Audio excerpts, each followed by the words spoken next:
Yeah, I would say to that joke, I would say, it shows a picture of a deer, a nice big buck, so that it's clear the image is a deer with horns. Right. Otherwise, most people don't see bucks. When they see a deer, they see a female. Yeah, so they're almost always does. That's the deer image that goes in your mind, unless you're a deer guy, a deer person. My brother, it would be a 10-point. I mean, he's not going to waste his time, let alone his arrow. You know. Right, and then you got other punchlines like, "Hey, nice rack," or whatever. So, anyway, how you doing, Dennis? I'm good. I'm pain free. Sweet. I'm in beginning of week 4 of recovery. I have another 18th of June is my date coming up. That's 2 weeks from now. For the next step, pain free, and for the first time since I learned to use it, I strapped on my peg leg. Yep. And I worked with my son, who was spray painting my next door neighbor's fence and I was his gopher and his supervisor, so to speak. But my peg leg was strapped, and it's so strapped, even if it's on bumpy grass. Yep. Unlike a scooter, I have the scooter with the biggest wheels in the front that you can buy. Cool. They're 9.5, where your dad's are 7.5. So mine you're a real man. 9.5. Mine are bigger in front. I know you've never heard that, but it's true. Did you? And before I deviate, did you ever hear Ricky Gervais talk about God making man? And unlike he was married, so there were interruptions, and he ended up describing his wife says, and so what has he got? And what do you mean, what does he got? What does he got? Has he got like spines and like big jaws? And no, nothing like that. He's got a brain, and his brain would be able to solve problems and build buildings and do all these things. He'll be a high intellect, although eventually, after thousands of years, he will become afraid of words. Yeah, that sounds like Ricky. Oh God, too funny. But he says, and he says, well, what are you doing now? And he says, testicles. And he said, what? She said, well, what are those for? And he says, it's where you put all your stuff, your DNA, what makes you. It's sort of like the whole science behind it, and it's very, very important stuff. And she says, well, why do you have them outside like that? Why don't you put them inside? And he looks at her and he says, just for laughs. But I will tell you, when somebody goes up to it and snaps it with their finger, he's fucking done. On his knees, crying. Now that's my image, my new dangling balls joke. Yeah, that's a good one. It always struck me as just inherently bad design to have your sex organs and your waist holes in the same place. But whatever. Yeah, well. So of course, with a dick your size, it looks like 3 balls. With balls my size, it looks like. Oh wait, no. You're right. Either that, or you got some really big balls. Indeed. So anyway, I stomped around. I've now created a new. I got wrap gauze and a little pad for my knee. My knee got a little sore, and I realized that I need to make my right leg longer, and you learn with your right leg shorter. because it's easier to learn when your left leg, in my case, is the stronger leg. To learn how to walk on your peg leg. Oh, okay. And so my left leg is sore today because it was constantly crouching. Right. And on the staircase on the way up, it does stairs amazing. Just hold on the rail, go right up, come down backwards. Sure. Because your foot's hanging off the back, of course, and otherwise would thump into the steps. Right. And so I also learned how to sit in it, which I sent you a picture of, which I did not know you could do. I just couldn't imagine it. It's light, but when it's strapped down, it's a piece of machinery. I mean, I wouldn't say it's bulky. It's actually kind of sleek for what it does, but still, it's a big hunk of metal and straps on your fucking leg with a big pad. I mean, it's a hunk of machinery. Would you call it the tool of the day? Absolutely, man. Bam. I think so. Tool of the day. Straps in, straps out. And the other thing I did was this. Never believe it in a million years. I can get into the passenger side of the car without taking it off. If I put the seat all the way back and bring my leg in, I actually rest the peg on the or my foot on the dashboard. My knee. I rest my knee on the dashboard. The part of the machine that holds my knee up, and that means that my bad leg, my bad ankle, is dangling, pressure free, and I'm sitting in the car. Time to get out, swing down and out. Those, I still can't go in the bathroom with it. I could piss standing up, but because it's strapped right below my nuts, sorry, I didn't mean to give away that I only have one nut, but it's a big one. Yes. So I could have dropped trow, right. to let loose a ham bone, you know what I'm saying? And so, so what? I don't do that very often. Although I've learned to get there quick, it takes a minute to unstrap. Yeah. That's what she said. So you gotta plan ahead. So yeah, I think it's a new thing. I'm gonna do a video. I'm gonna do an instructional video. Excellent. Yeah. We'll put that on our channel somehow. Because I watched the video they do, and it's like it's very instructional. It's not inspirational. It should be. Right. You know what I'm saying? Yeah. Because you gotta be inspired to try it, because if you don't want to work very hard, this isn't the way to go. You gotta own this. This is your life. You gotta build it. It comes in 5 pieces. You gotta get the straps adjusted. It took me an hour to get all the straps and the heights adjusted, and particularly care given the uppermost one for just a bad little pinch, and suddenly I'm crying out loud at the top most upper ends where so what's your recovery path look like? You said you got another appointment. June 18th I go into a boot, which I probably will treat like a cast for a week, and then start alternating and wait on it on the boot and not wait, and see if it swells. If it swells above my head, I'm hoping you could take the boot off, because I like to massage my wounds, right, so to speak. So prognosis is excellent right now. I'll be playing the next Mojo in my boot, so I can just walk around. I don't have to wear a peg leg. If I did, I was going to put a patch and a pirate's hat, but right, of course, I don't need to do that now. So anyway, it's going according to plan. Thank you for asking.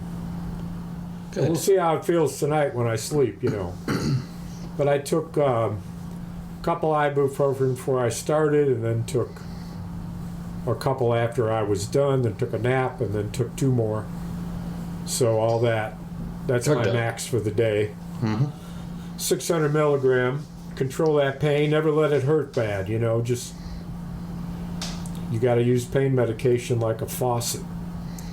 And also, one thing, with my RSI injury in my arm, the doctors made a point to say, really only if you can, only take the pain medicine at night to sleep, because you need to be reminded during the day not to use your arm. The pain is there as a reminder of that you're not as... Yes, that's a good one. And of course, my case, there's no such reminder needed because it's not so. I have no choice. Yeah. It's going to hurt when I move it. Because if you take too much pain med, then you can forget that you're infirm or whatever. That's exactly why I stopped taking narcotics after 2 days. Right. They gave me a week's supply, and after 2 days, and the swelling went down. I thought, I don't even. I've got to be able to answer the question: is your pain diminishing? Right. And it's got to start with, well, how much pain do you have? What does diminish mean? And so I went off of it, and I learned what the pain meant and how it spiked, not to a 10, to a 12. Or I wish that a car had hit me rather than this. Jesus. Yeah, it was screaming out loud. Ah! And my wife's like, "Well, Dan, you all right? You all right? Yeah, I'm all right. I'm all right. It's just a 12. It's a night move. It's a night move. Oh, God. Detroit Wheels night move. Oh." Did not get that reference. And then it would subside and go away. But that stopped after I got out of my splint. Now I can't move my foot as much. I've got a 1/16 of an inch room behind my heel in the cast, and at my toes, which are all of my toes are hanging free, I can move them all around, and I am doing that level of exercise because I figured there's no bone involved here. There's no bone I'm involved not healing here. any bones, so if I'm moving my toes and my metatarsals and that signals up to my ankle bone, that's all cool. They didn't do anything with the bone. They avoided all the bones. This is all ligament. There's no ifs, ands, or bones. Huh? There's no ifs, ands, or bones. No ifs, ands, or bones about it. So I learned not to be so free sending my picture of my black and blue, very red, puffy zipper ankle, which you saw. Yes. A couple people were not happy with that being sent to them. Yeah. And I wish I could unsee it, but I didn't send. Yeah. Well, that's why I sent it. Right. I knew you'd suffer with me, and this helps. Yes. It's almost an incentive for you to. I'm providing you. Yes. Thank you. It's a service, really. You're providing. Well. So that leads me to the next thing. It's $1.95 an hour, and it's to be subscribed to your empathy subscription service. Yes, my empathy photo project. Yes. Okay. It's worth it to you. You know why? Because you worry about this rather than anything else. It's true. You become more carefree in your own life because you are growing in grace by living me in mine. This is your first step towards sainthood. Yes. And Saint Erik. And if my bills don't get paid because I'm too worried about your foot, then... So what? It's worth it. It's for the cause. Oh, what if I forget to pay my bill to your subscription service? That would have backfired. Oh, Saint Erik, my Rasmussen. Indeed. Episode 212. Indeed. So I did see both of the. Did we talk since I went through both season 1 and season 2 of the young Pope and then the new Pope? You said you had, but you didn't say much more about it. I don't think. Well, anyway, it was. I love the version of Jimi Hendrix Watchtower that is eventually gets incorporated into the beginning of the series. The intro, yeah. What's interesting about this series is that the first 2 episodes, it just starts with the acting. It just starts with the scene. Cold open. There's no music or prologue graphic. And then in the 3rd episode, once you have by then the hint of this is something that I've never seen before. Right. What the fuck is this? Yep. With Jude Law, then they bring in this Jimi Hendrix, and I think the guy's name who does it is. I had it anyway. I sent it to the Mojo Riot, and said, "Let's do this." And I learned that there's 2 versions of it. There's a music only version, okay, and then there's a version with the words, with the guitarist singing the backup vocals, and the lead vocal is Ed Sheeran. Whoa. And he's doing a rap tune to Watchtower. It's all right. I'm gonna look that up for sure. You're gonna love it. So a music note, and one more music note before I forget, because I've been meaning to mention this, and it is in the entertainment section of the report. The movie Mobland, which I give, as it turns out, 4+ stars to, and I just can't wait. And they have an intro, a rap song intro that is probably... hold on. Is it a TV show? Yeah, it's a series. It's an okay. HBO Sorry, series. you said or movie. Showtime. Yeah. One of the 2. Tom Hardy. Yep. Okay. And I want you to listen to the entrance song, and you tell me if you'd be shocked that it is my favorite song of this genre that I have ever heard. And as a result, I watch every prologue. Yep. Which many times when you're binging, you skip the prologue and get right to the meat. But anyway, those are a couple of music entertainment related notes. Boy, that's quite a cast. Young Pope. No, on Mobland.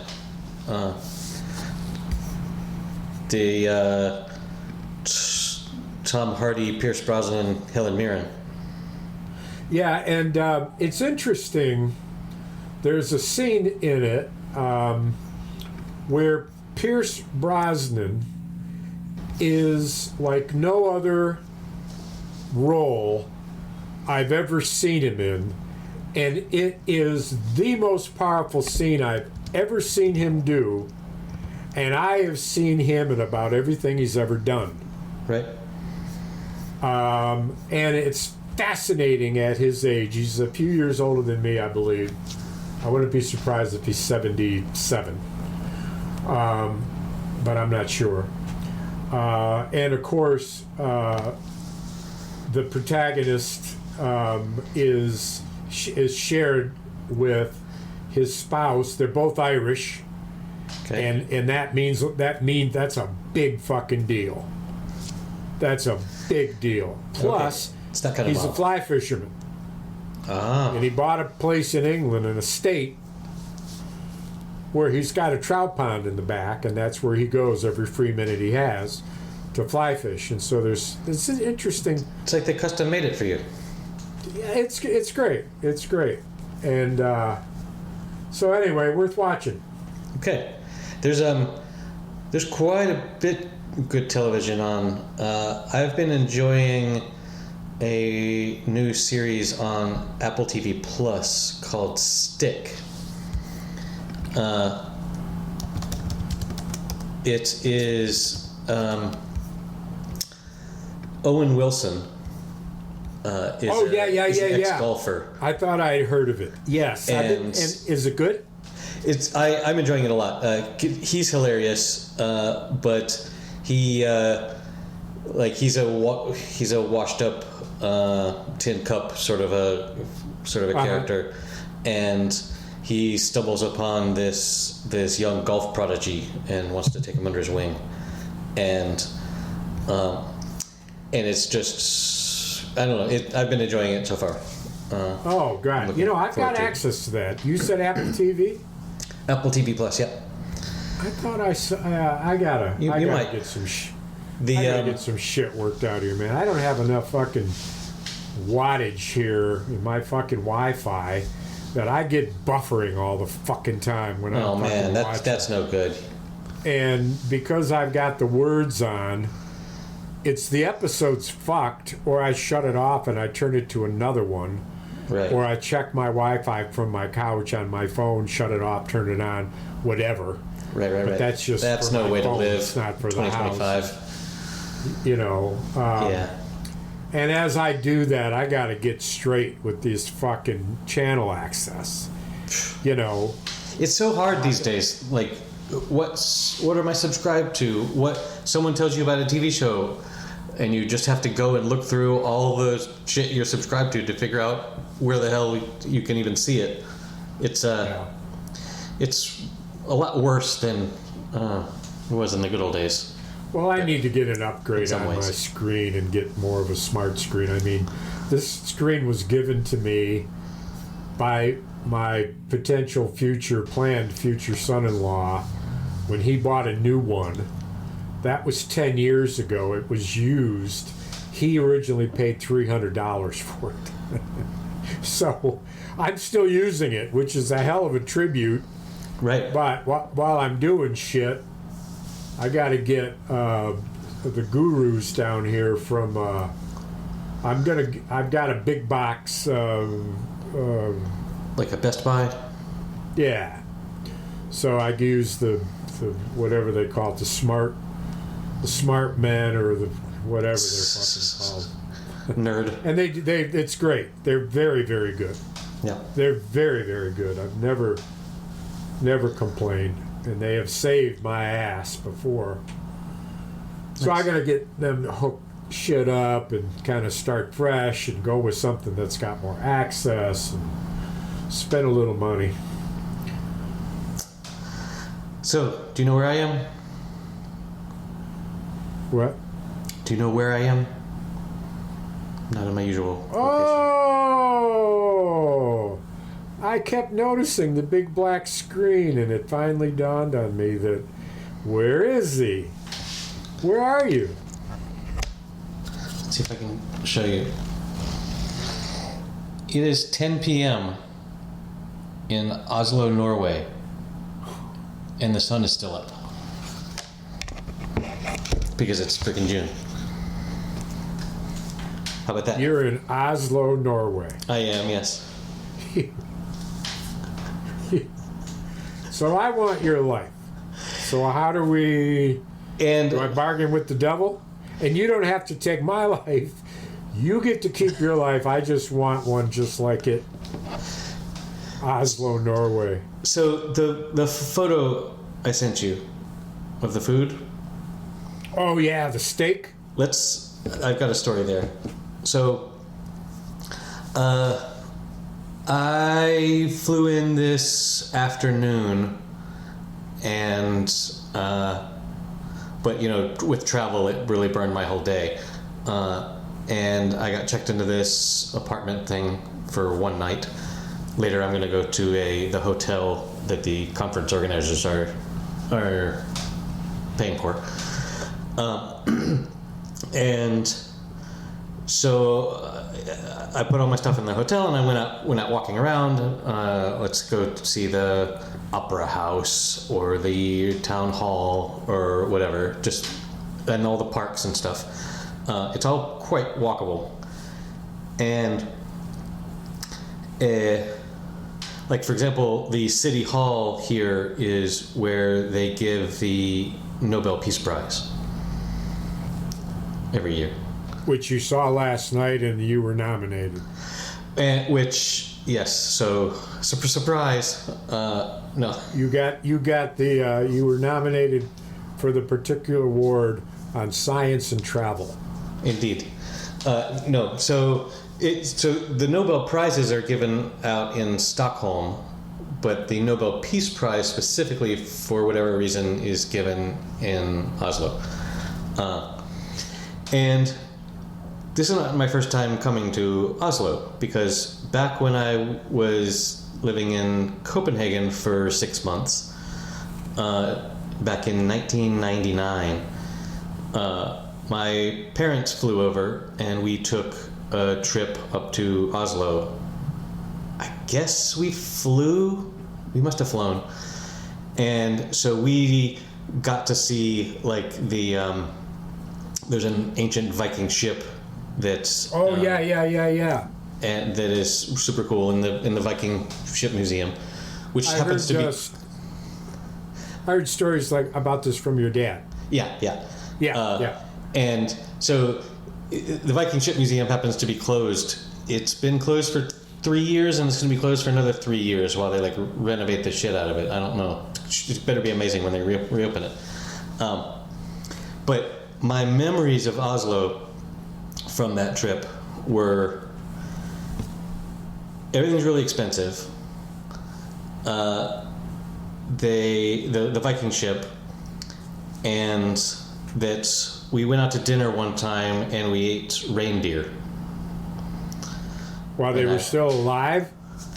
No, dead reindeer. And cooked up? But it's the only time I've ever eaten reindeer was. And how'd you like it? In Oslo. I mean, I remember it from 25 years ago as being kind of gamey but good. Like, it's different from other meats. And so today I'm walking around. So I don't know how often you use ChatGPT or its app, but if you have the app on your phone, you can put it into a conversational mode, and then you can share your camera and you can hold it up at a landmark and say, "What this?" and it'll explain it to you and tell you tell you stuff about it. And then put that on digital to see. No. You let it see with your phone's camera, and then it talks to you about wherever you are, and you can ask it questions. A docent. It's a docent. It's like you have a personal tour guide with you at all times, which is crazy. And they should let you record that so you can show your friends. Yeah, except then it's all jittery. It's not good video. But so when I was walking around, I opened up the app and I was like, "Hey, recommend a good restaurant to me that is medium priced, but with really good traditional Norwegian food." And it came back. It's like, well, there's this place, and then there's this other place that is really known for its historic location or whatever.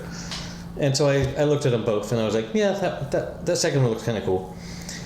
And so I walked over to it, and it's advertised on the outside as Oslo's oldest restaurant. And it's a little walk? Yeah. Everything's like a 20-minute walk. I mean, at my speed, probably not at yours. In a small city? It's relatively walkable. So, yeah, I would say. But so I got to this place, and it was still kind of early, but I had missed lunch because I was flying, and I was pretty hungry. And they've got all this advertising outside saying, established in 1884 or whatever, Oslo's oldest place.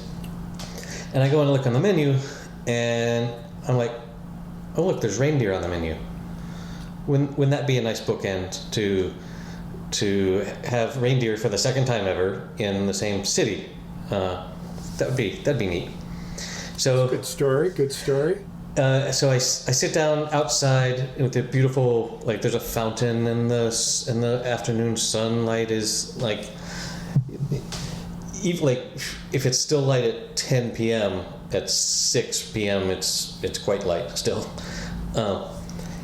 And so I sit down and I what's the temp?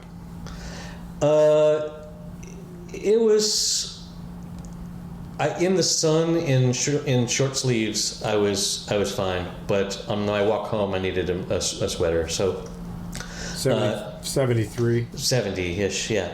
70, yeah. That's beautiful. That's perfect. It was lovely. And so I order a Pilsner and the reindeer, and it comes out and it's gorgeous. It's the photo that I sent you. Describe the ingredients to me, because. Hold on, I'm about to read the description on the menu. Oh, great! Thanks. Reindeer steak with asparagus beans, caramelized red onion, celery puree, lingonberries, game sauce with reindeer tongue, and potato souffle. Wow. So the berries is what I wasn't sure of. And what was about the reindeer tongue? Yeah, I don't know. It just says... Like a paste? I mean, there might have been some piece of reindeer tongue. It felt more like a steak than a tongue, but... Well, but it sounded to me like they used the tongue for the sauce. A sauce, yeah. Yeah, maybe. Yeah, and the tongue is apparently one of the best parts for some people's, the tongue, and we in Spain we eat a lot of beef tongue. That's fairly common. So, plus I love the little red berries. Really evoke the lingonberries. They really evoke the whole Rudolph. Yeah, right, don't they? I wondered if when they serve it, do they have the bells? No.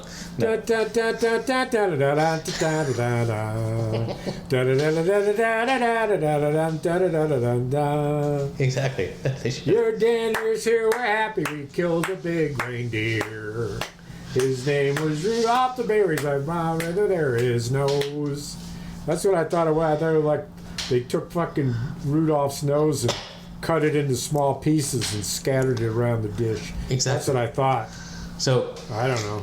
They smoked his nose and cut it into bits. So that was just a lovely, lovely meal. And was it as gamey or less or more gamey than you remembered it? I guess maybe less gamey, but maybe like I've had a wider experience of meat since then, and I don't know. It was dark, quite dark meat. Yeah. He was in. You know where he is? Where? He's in Oslo, Norway, across the world. Norway. Wow. And he's this is George, Hi. and he's talking to us in his room. Uh-huh. And when you look out his window, Yeah. there's mountains, and it's a foreign country, Norway. Wow. Say hi to Erik. Hi. Hello. Okay. I'm going to eat that. Okay. See you later, George. So then the craziest thing happens. You thought the story was good so far. I get up to go inside to pay, and I walk in and I'm like, oh shit, this is the same restaurant. This is the restaurant that we ate in 26 years ago. And I'm like it just all... Good. I have no photos of that meal or anything, but... And it all came back to you. And it was just like, we sat at that table over there. How crazy is that? And Well, and you made the exact same selection for the exact same reason right. as a tribute History repeats itself. of your consistency, right? Yeah, and so the maitre d' guy was looking at me while my jaw was on the floor, and I said, I've only been to your country one other time, and I'm pretty sure I came to this restaurant 26 years ago, and he was like, well, we've been open since 1884, so it might have been. See ya. Bye. Mayor got another one. No, but like Oslo. But like, the mini restaurants don't last 26 years, and the fact that you go to one that takes pride in lasting over a century, and then it happens to be the same exact one, kind of blew my mind. So I probably had the same freaking dish. Well, so it's funny, this story about eating dinner in Oslo, because I have a similar story. Yes. And that story is I went 3.2 miles to the other side of town. Yeah. Which with traffic took forever. I bet. And ate at a all-you-could-eat deep fried fish Irish restaurant. Cool. So similar to... Very similar. Had to travel. Good food. Went with my wife. Yep. I ate like a hog. It was so good. So I love that picture. And I didn't know that it was... I looked at it and I thought, I wonder if it's steak.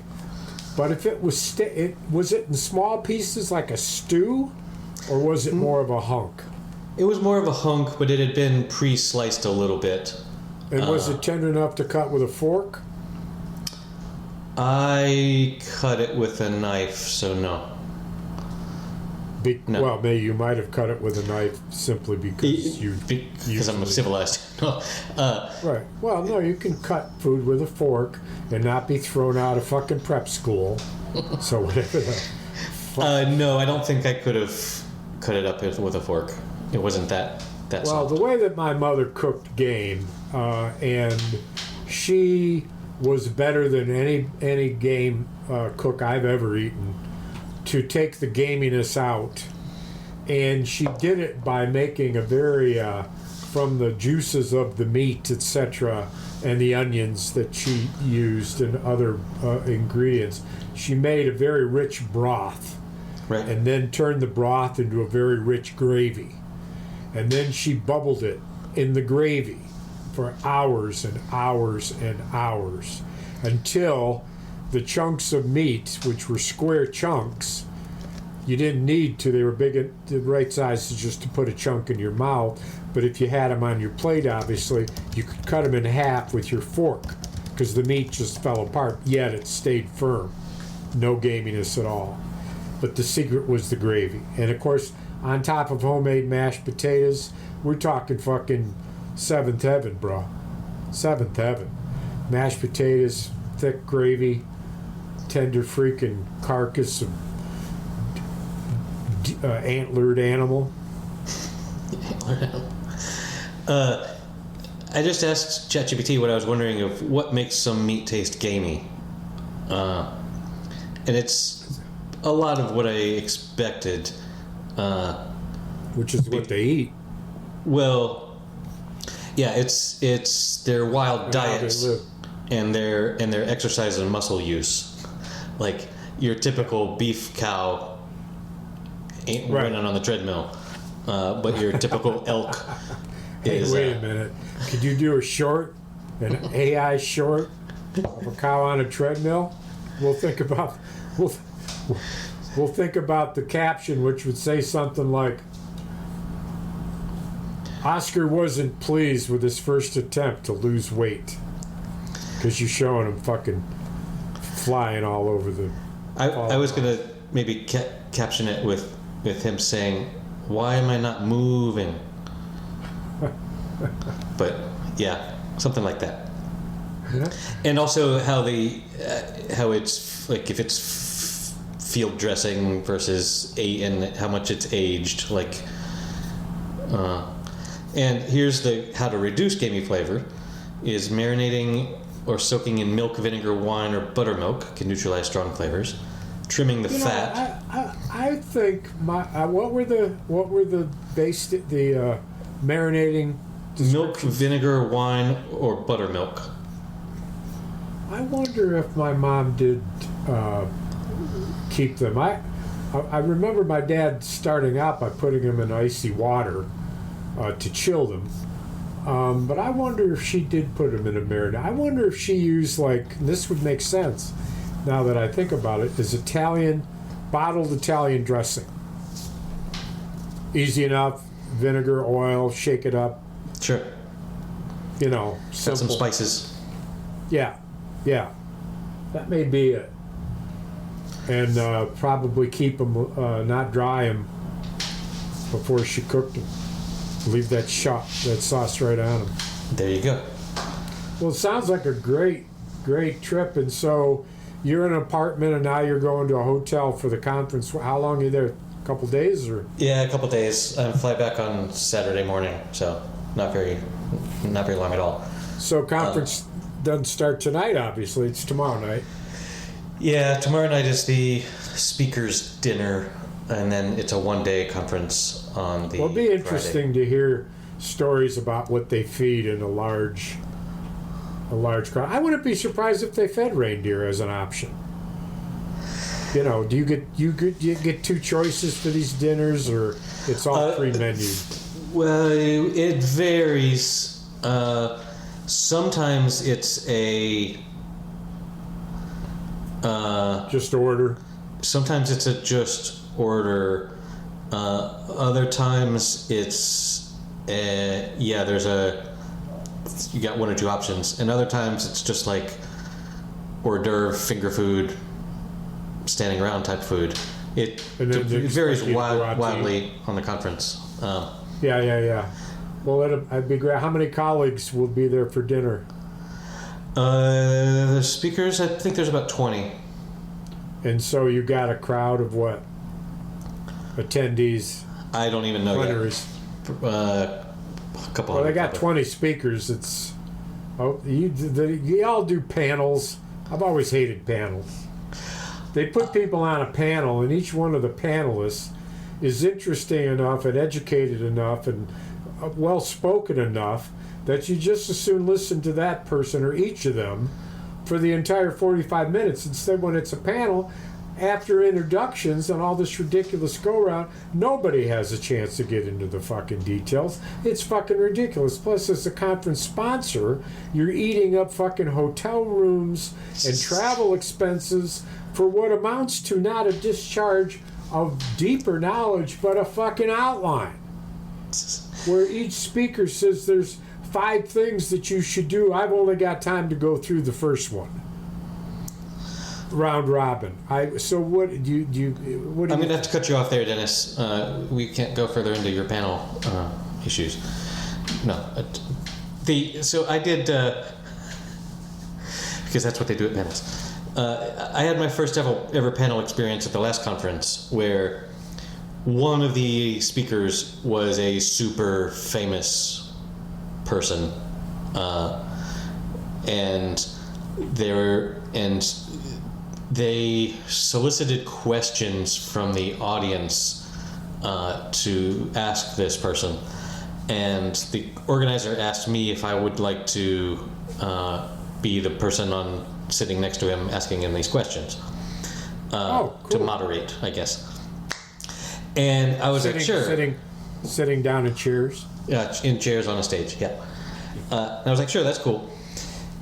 And then when the time came, there were like 4 or 5 other people that also thought they were the moderator, and so they, like, some of the sponsors of the event or whatever, and so we ended up with like 7 chairs on the stage, and we had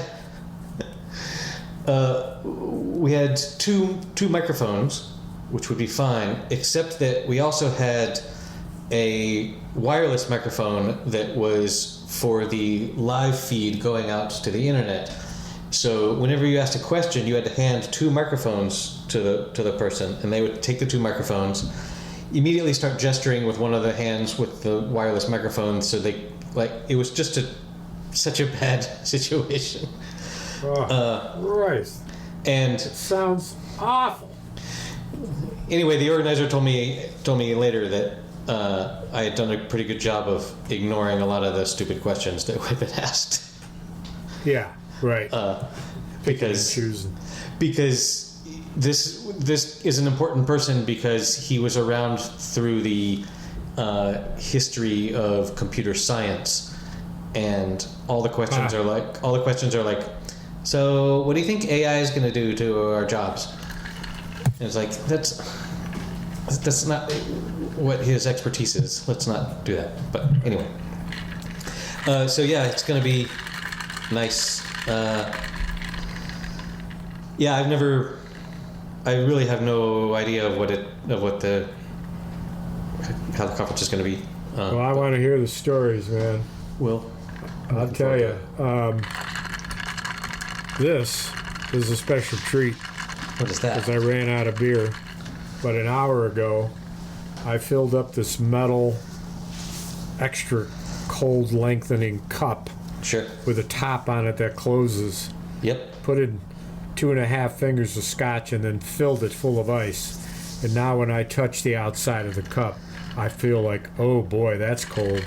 Nice. You can almost see the frost on the bottom of the cup.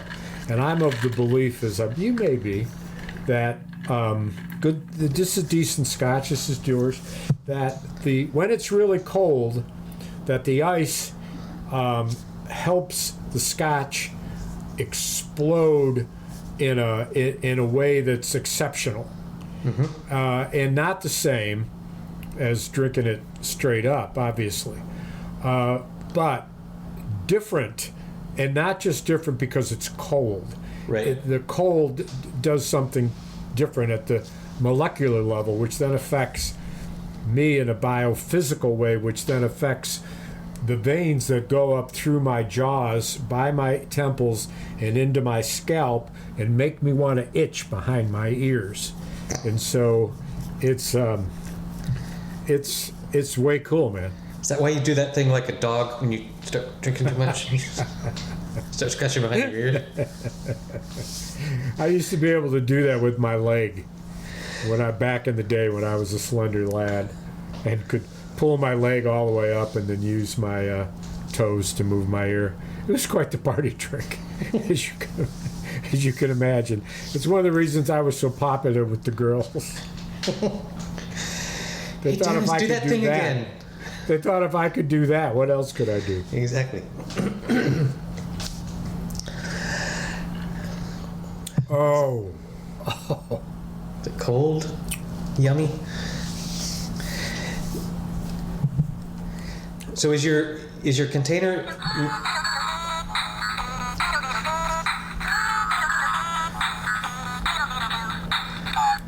Oh, that's so good, man.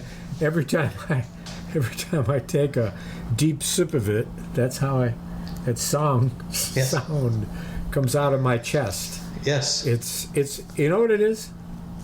It's my inner self escaping into the ether, where it will reside with all the spirits of the world, living and dead, more so dead, even the nasty ones. Mm-hmm. You gotta watch out for them. The fucking like the one like the spirit in the city library in fucking Ghostbusters. Yes. Opening ghoul that had teeth that were grotesque as it growled and snared.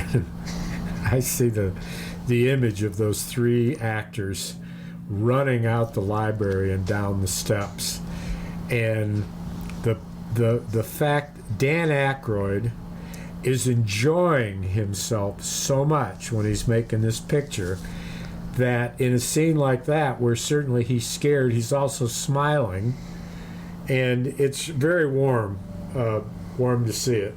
Bill Murray is he's just hilarious. He's just absolutely hilarious. Yeah, he's a one of a kind individual.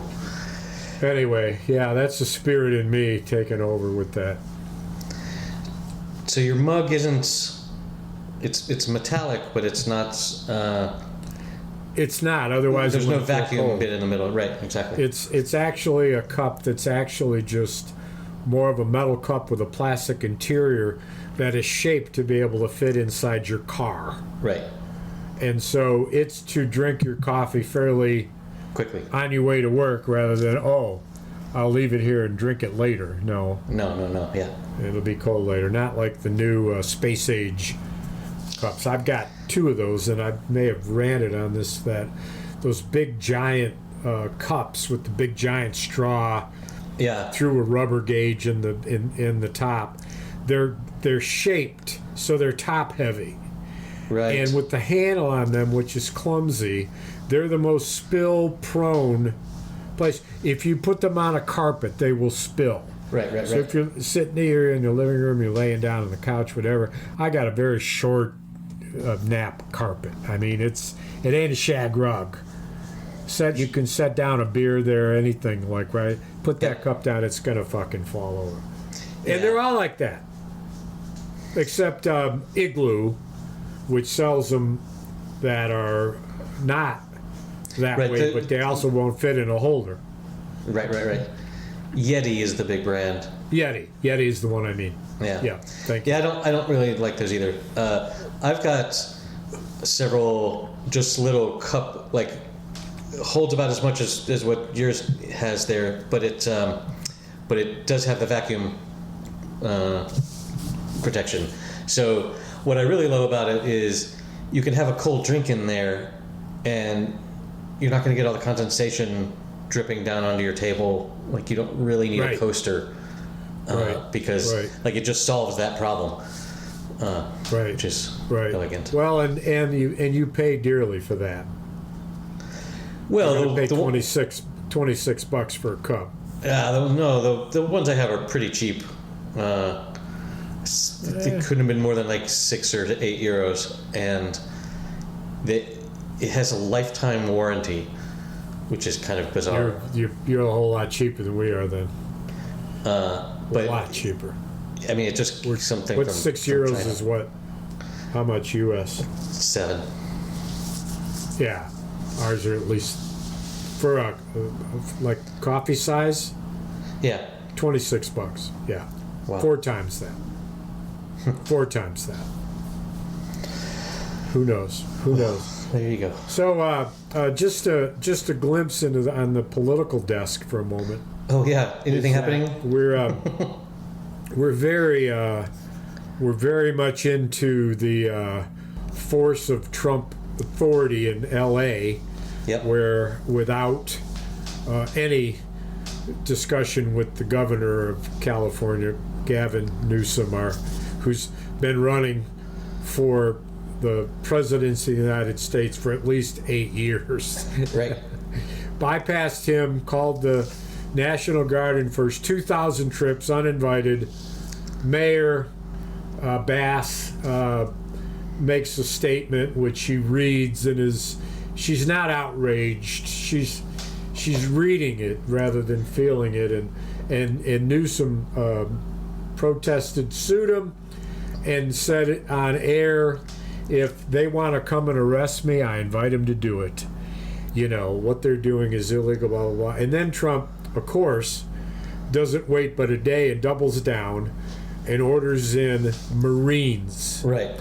As a result of the presence of first the National Guard and the Marines, the protests switch from being really just about immigration policy, and now they're protesting the presence of the National Guard and the troops. And so it's escalated exactly as Trump had hoped, because now, as it escalates and bad things happen, he can say, that's why I was there. You see the bad thing that happened, and the fact is, unless he had done what he did, that particular bad thing wouldn't have happened.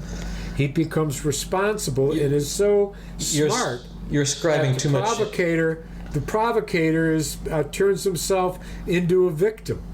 You're ascribing way too much intelligence to his choices. I hardly have any. Like that. Yes, that will happen, but he just wants to chaos, be powerful and chaos. Yeah. So what aren't we talking about? Oh, we're not talking about China. We're not talking about Russia. We're not talking about Ukraine. All that stuff that he's doing or not doing, the all the promises he made. We're not talking about that anymore. Nope. Instead, we're talking about LA. Perfect.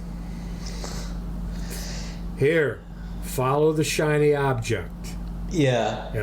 And that's where everybody goes. All the networks, all the pundits. Yeah. My analogy is that he controls the media like a with a laser pointer and a cat. Yeah. Like, yeah. it's just go dance over there. Nobody ever better than anyone in the world. Hardly. Hitler was really good at it. Mussolini was pretty good at it. Yeah, and we have this now like instantaneous information economy that these guys didn't have. Which is never a new phenomena in the history of the world. Right. And this particular era, which you can define an era from 5-6 years or to 100 years or Sure. big scale stuff that you can only see well after they've occurred, such as the Industrial Revolution. During the Industrial Revolution, I'm not sure that they were calling it that and that was happening. Maybe it would be interesting to find out who and when named these eras. Industrial Revolution, whenever that was, when was that? Why does 1842 come to mind? That can't be right. No, it's around then. Around the time that this restaurant I went to opened up. Oh, right. We were here. See you later. So anyway, that shit goes on, and I actually watched the news program. My wife wanted to do it, and I knew it was growing tired of me saying when she wanted to sit with me and watch news that no, I didn't want to, and then she'd go to the other TV. So I said, all right, I'll listen to it. We saw a couple bits, so I've seen more in the past week than I've seen. Plus, I'm laid up. Right. So, I'm doing a lot more now. I'm going out to eat tonight. We got a gorgeous little restaurant just about 4 miles from here that sits on a beautiful lake that has 3 or 4 fountains blowing up high in the lake. It's surrounded by beautiful trees and nice apartments and walking paths, and it's gorgeous. Inside, outside decks, and an interesting thing they did where when you walk up to the place, you can open the big wooden doors on the left of the entrance and go inside, or you can not go there and stay more to the right and go down a walkway that goes through a black fence. And when you go through that walkway, you're in an area that looks different from what's beyond. And beyond is more chairs and a deck. But in that particular area, there's a bunch of green chairs and green tables. And instead of being set up on a deck, they're in a grassy, quasi-stony area, like pea gravel area. Very green. So there's 6 or 8 tables. When you sit at those tables, you are sitting at a separate entity within the restaurant. Okay. Where right there in front of you is a pizza kitchen, and they make your pizzas and your cooked breads and stuff like that. And you go up and order your food, and then they yell to you when the pizza's done, and the pizza's quite good. So that's a very smart diversification. We usually go into the front door, then are seated outside under an umbrella in full view of the lake. Yeah. And it has excellent food all the time. Never walked away and said, "Oh God, No reindeer. What's that? No reindeer. Sorry, you have to spell it at this point. Was there no reindeer?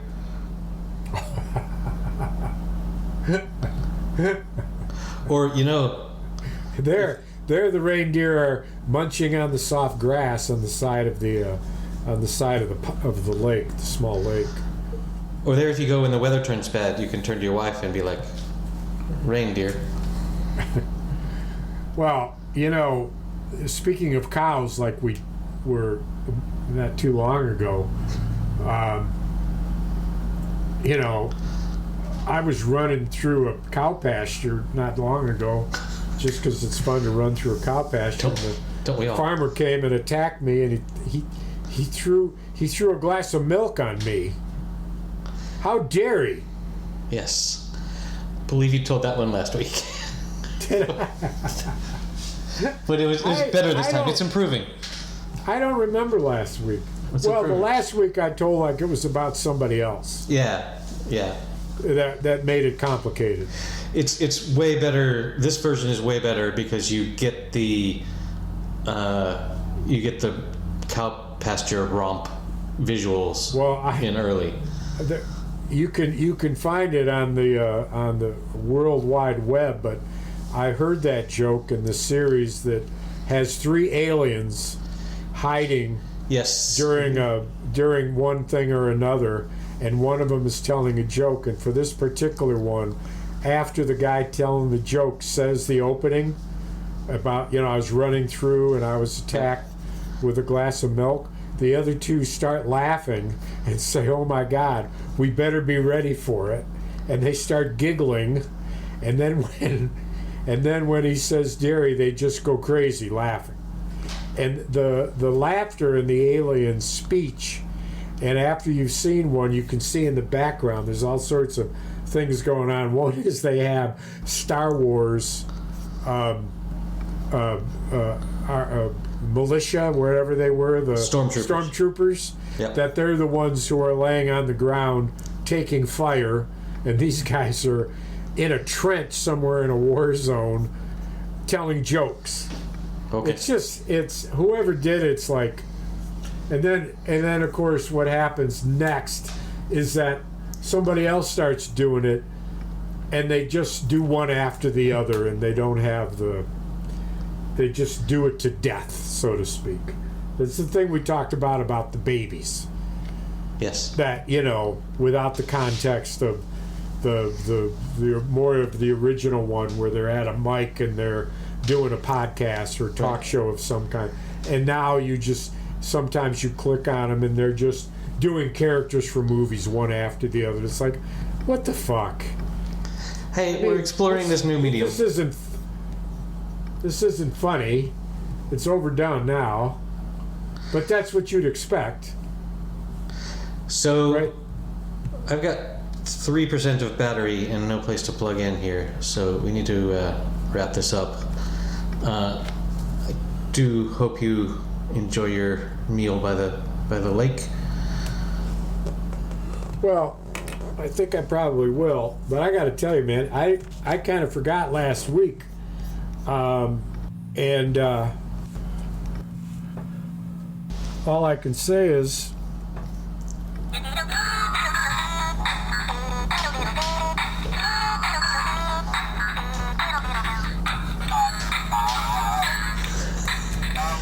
I don't know if that's copyrighted, but we could have a new theme song. talking to you. I love talking to you.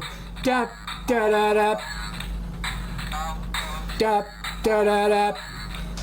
Dum dum da. I will see you next week, my friend. Oh dear. Sticking on that cow's teeth. Getting fresh milk. Yeah, baby. Okay, that's it for episode number 250. Wow, can you believe it? You can find the show notes at happyhour.fm/250, where I've used some clever AI to generate a list of links to all the stuff that we talked about. And you can help support the show at patreon.com/happyhour, where you can help pay for my reindeer and beard. See you next week.